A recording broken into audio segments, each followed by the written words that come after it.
ainda dentro desse tema, né, de emocional, de cura, eu quero falar um pouquinho sobre o processo de cura interior. Então, existe um processo. E o primeiro processo é que eu preciso detectar, né, eu preciso ter consciência, um estado de consciência interno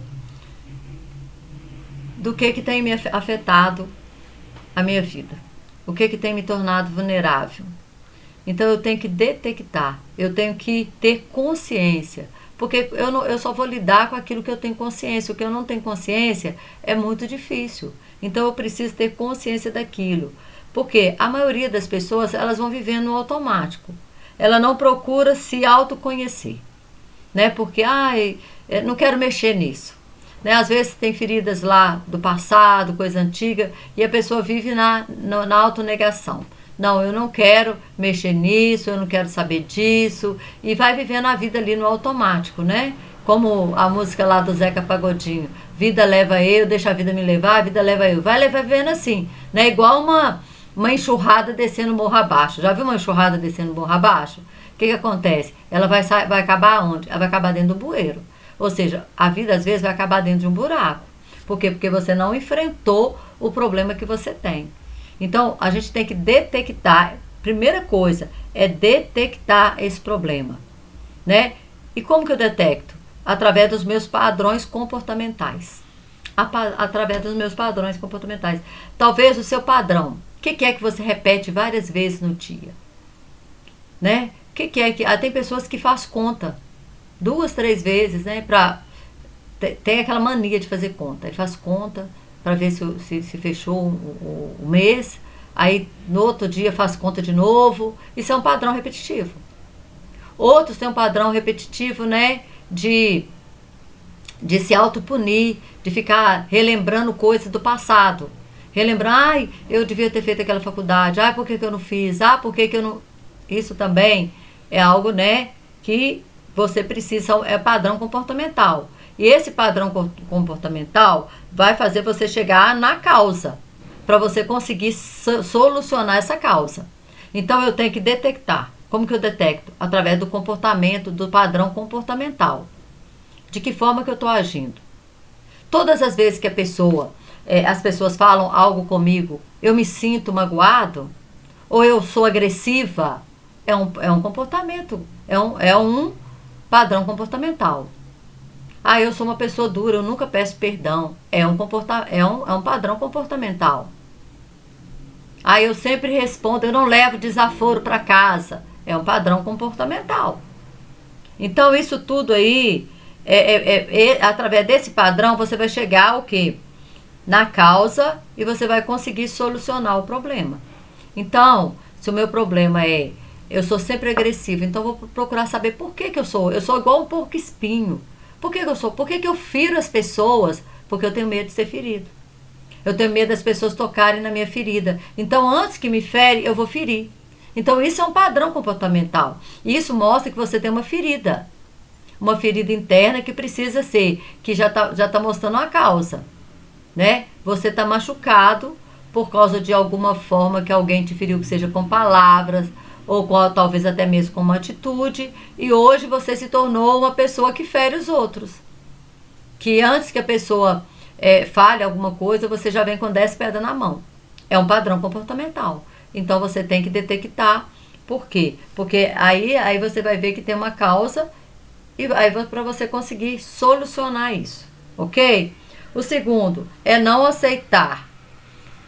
Desculpa, não aceitar não. Aceitar que você tem um problema. Por quê? Porque quando por exemplo, você só vai no médico quando você sabe que você está doente. Né? Aí você aceita que você está doente, então você vai procurar um médico. Aí se você aceitar agora que você tem um problema, né, emocional, você vai procurar a cura. Assim como nós procuramos a cura para o nosso corpo físico, nós também precisamos procurar a cura para o nosso emocional, para a nossa vida emocional. Nós precisamos procurar essa cura. Então, aceitar não é vitimizar, mas é reconhecer. E reconhecer não tem como se tratar se você não reconhece. É aquilo que eu acabei de dizer. O doente só vai no médico quando ele concorda, ele reconhece que ele está doente. Senão ele não vai.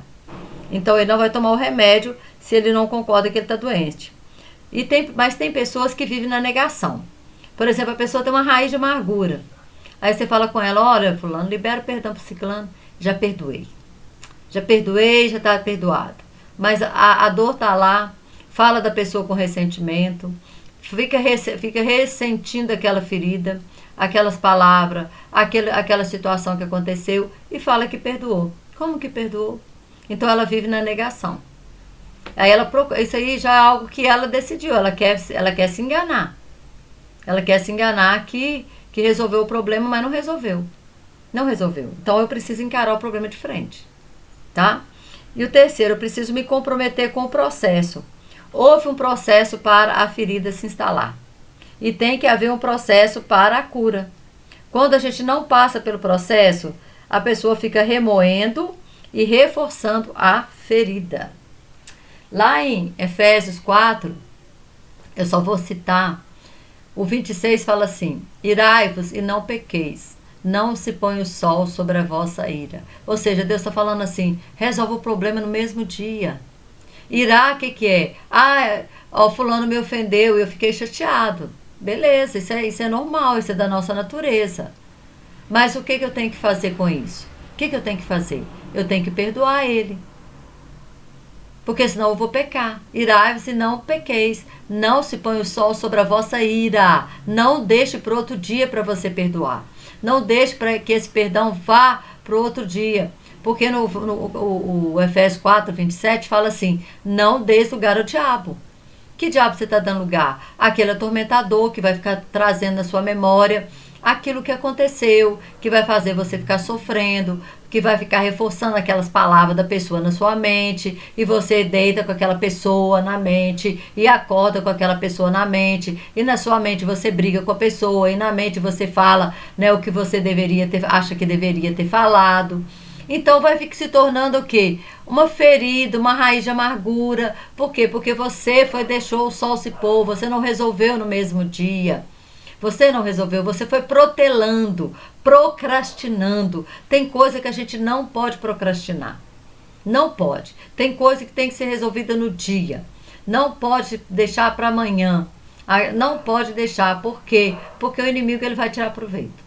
E ele vai ficar te ferindo, e ele vai ficar te magoando, e ele vai ficar trazendo na sua mente aquela cena, aquelas palavras, aquela situação, para que você fique sofrendo.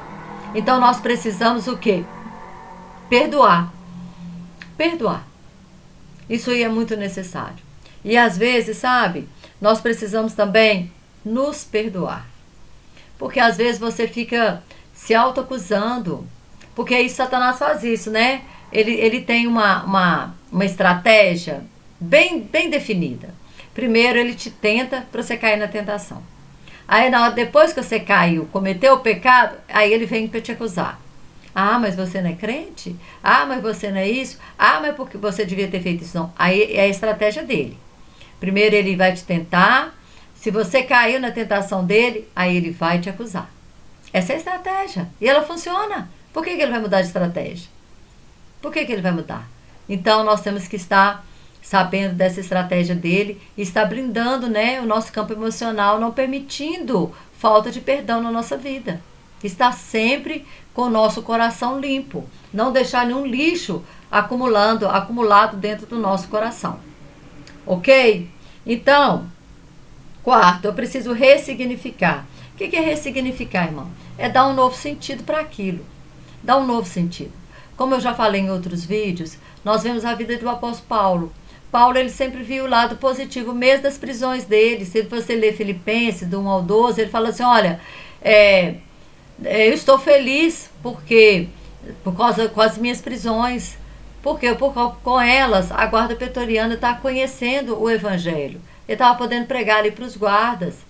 Nas prisões, ele pregou até mesmo para o rei Agripa, quando ele estava preso em Cesareia.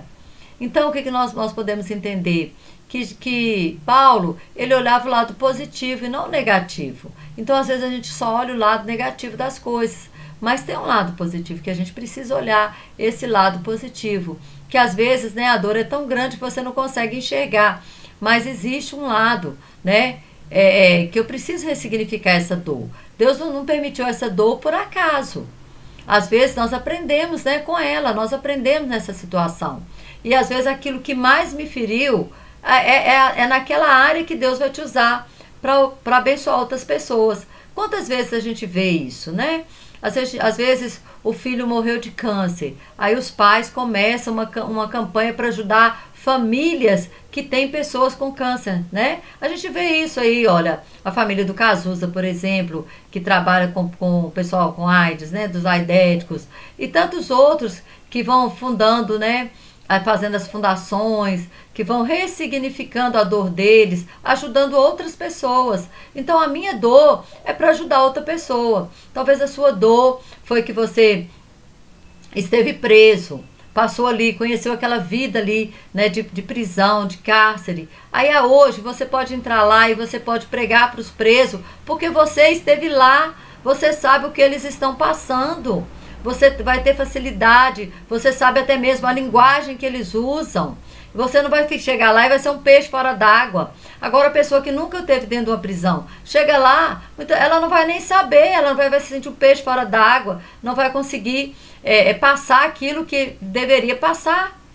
Por quê? Porque ela não viveu aquilo. Então, quando nós vivemos, nós podemos ressignificar a nossa dor para ajudar o outro. Para ajudar o outro. Né? Se você teve um problema de relacionamento e começa a ajudar a pessoa que está com problemas de relacionamento, porque você vai dizer, olha, eu passei por essa situação e eu venci. Por quê? Eu venci dessa forma, e você vai começar a ajudar outras pessoas. Isso é ressignificar, é dar um sentido para a sua dor. Pega a sua dor e dá um sentido para ela. Dá um sentido. Paulo dava sentido para a dor dele.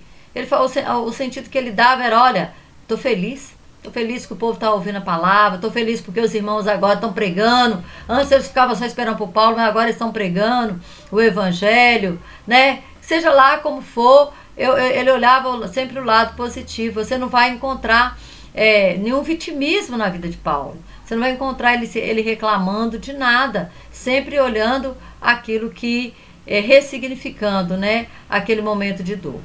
Então é isso que nós precisamos fazer. Porque, irmãos, e segundo, né, tá sempre liberando perdão. O perdão é algo que eu tenho que liberar todo dia. Porque todo dia, né, eu não sei, né, eu tô falando todo dia, mas claro que tem dia que não acontece nada. Tem, né, nós podemos passar, assim como o pecado, ele não faz parte da nossa vida. O pecado é um acidente que acontece. Eu posso passar uma semana sem pecar.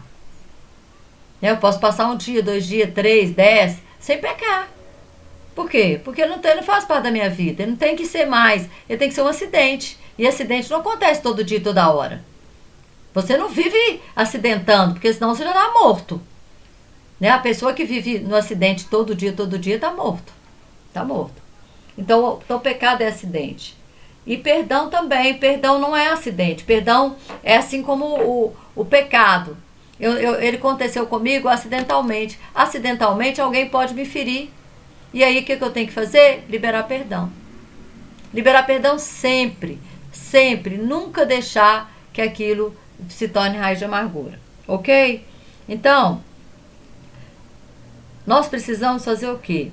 A nossa vida valer a pena. Porque senão, se você vive aí remoendo o passado, se você vive aí com essas vulnerabilidades, sabe o que vai acontecer? Você não vai comer o melhor dessa terra. Você não vai fazer a sua vida valer a pena. Você não vai fazer. E depois de tudo isso que eu falei aqui, se você precisa, né, de uma ajuda, peça ajuda. Peça ajuda. Né? Se for algo na área espiritual, procura lá um conselheiro espiritual, um pastor, alguém da sua confiança, para você se abrir e orar com essa pessoa.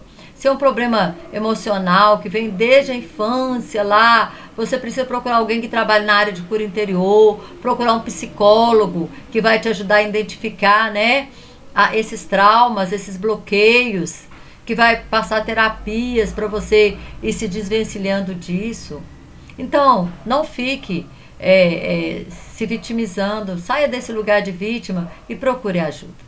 Amém? Que Deus continue te abençoando, abençoe outras vidas compartilhando esse vídeo, deixe o seu like, para ajudar o canal a crescer, em nome de Jesus, e para que mais e mais vidas, né, sejam alcançadas. Talvez tudo que a pessoa precisa é ouvir uma palavra.